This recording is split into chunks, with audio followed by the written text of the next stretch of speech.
आज की क्लास में हम लोग परमाणु के महत्वपूर्ण प्रश्न देखेंगे।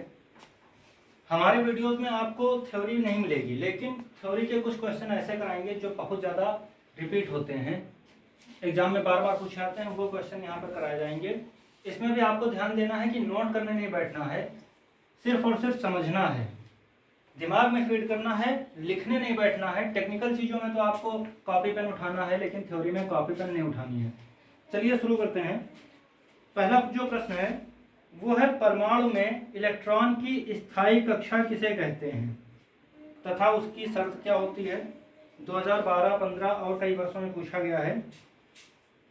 आंसर लिखना कितना है, पहले सिर्फ उतना बोलना है, फिर लिखना है। लिखा जाना है, बोर की परिकल्पनाओं के अनुसार इलेक्ट्रॉन कुछ निश्चित त्रिज्याओं इंपॉर्टेंट है, इलेक्ट्रॉन कुछ निश्चित त्रिज्याओं की कक्षाओं में घूमते हुए ऊर्जा का उत्सर्जन नहीं करते हैं। ये कक्षाएं स्थायी कक्षाएं कहलाती हैं। और क्या लिखना है, इसके आगे लिखना है, इन कक्षाओं में परिक्रमण मतलब घूमते हुए इलेक्ट्रॉन का जो कोणीय संवेग होता है वो h/2π का पूर्ण गुणज होता है।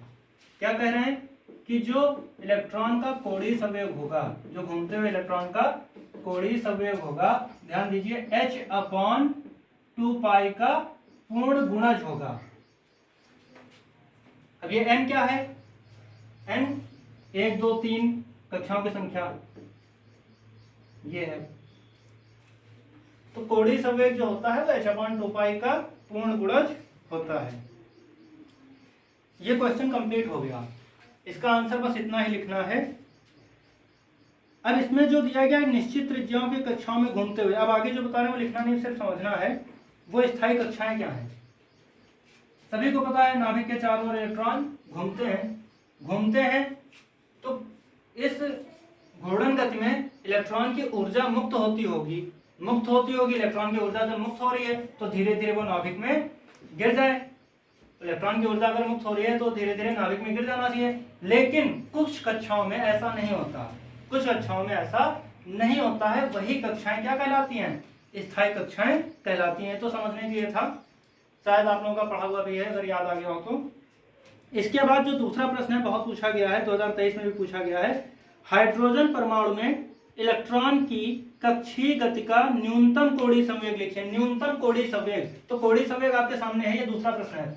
कोणीय संवेग आपके सामने है, nh/2π होता है। ये कम से कम कब होगा, n अगर 0 कर दें तो नहीं, 0 कर देंगे तो कोई भी कक्षा शून्य तो होती नहीं, पहली कक्षा में न्यूनतम हो जाएगा। कैसे, जैसे यहाँ पर 1 करेंगे तो न्यूनतम हो जाएगा, जैसे 4 × 1 तो न्यूनतम है, 4 × 2 वो अधिक हो रहा। मतलब अगर n बराबर 1 रखते हैं तो इसका अर्थ यह है कि पहली कक्षा में कोणीय संवेग न्यूनतम हो जाएगा। अगला जो प्रश्न है वो भी बहुत इंपॉर्टेंट है, बहुत पूछा गया है, रिपीट होता है। किसी परमाणु के उत्तेजन विभव से क्या तात्पर्य है। वह न्यूनतम त्वरित विभव जो किसी इलेक्ट्रॉन को किसी परमाणु से टकराने पर उसे उत्तेजित कर सके, परमाणु का उत्तेजन विभव कहलाता है। वह न्यूनतम त्वरित विभव जो किसी इलेक्ट्रॉन को किसी परमाणु से टकराने पर उसे उत्तेजित कर सके। कोई इलेक्ट्रॉन है, इस कक्षा में है, इससे कोई विभव टकरा गया और वो उत्तेजित होकर अगली कक्षा में पहुंच गया, तो वही जो है उत्तेजन विभव कहलाता है। लिखना क्या है वो पहले ही बता चुके हैं। अगला जो प्रश्न है बहुत जरूरी है, इंपॉर्टेंट है वो भी। हाइड्रोजन परमाणु में केवल एक ही इलेक्ट्रॉन है, लेकिन उसके उत्सर्जन वर्णक्रम में कई रेखाएं होती हैं। कैसे, लिखना क्या है, पहले सिर्फ उतना बताएंगे। प्रत्येक परमाणु के कुछ निश्चित ऊर्जा स्तर होते हैं। सामान्य अवस्था में हाइड्रोजन परमाणु का इलेक्ट्रॉन निम्नतम ऊर्जा स्तर में रहता है। जब परमाणु को बाहर से उपयुक्त ऊर्जा मिलती है, उपयुक्त मतलब जितनी चाहिए उतनी, जरूरत के अनुसार, तो इलेक्ट्रॉन निम्न ऊर्जा स्तर को छोड़कर किसी ऊंचे ऊर्जा स्तर में चला जाता है। इसी को क्या बोलते हैं, इसी को बोलते हैं परमाणु उत्तेजित हो जाता है। कितना समय लगता है, लगभग 10⁻⁻8 सेकंड, इंपॉर्टेंट है, लगभग 10⁻⁻8 सेकंड में इलेक्ट्रॉन उस ऊर्जा स्तर को छोड़ देता है। अब यह सीधे निम्न ऊर्जा स्तर में भी लौट सकता है।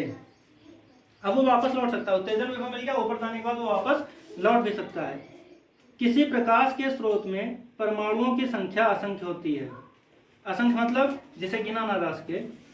अतः स्रोत में सभी संभव संक्रमण होने लगते हैं तथा स्पेक्ट्रम में अनेक रेखाएं प्राप्त होती हैं।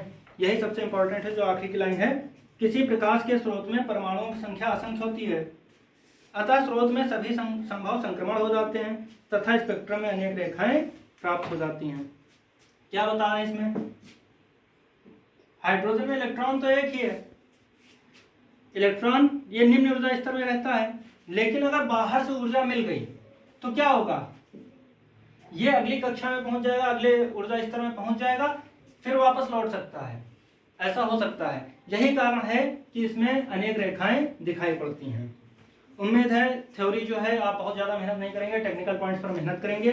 थ्योरी सिर्फ जितना बताया जाएगा उतनी ही तैयार करनी है, उससे ज़्यादा नहीं। जितनी थ्योरी बताई जा रही है वो तैयार करनी है, अच्छे से तैयार करनी है। इसके अलावा अगर आप थ्योरी पढ़ रहे हैं तो सिर्फ रीडिंग लगाएंगे 2 से 3 बार, याद करने की कोशिश नहीं करेंगे, उससे भी काम चल जाएगा, नंबर अच्छे आ जाएंगे। जो ज़्यादा पूछा जाता है उसी पर मेहनत करनी है। धन्यवाद।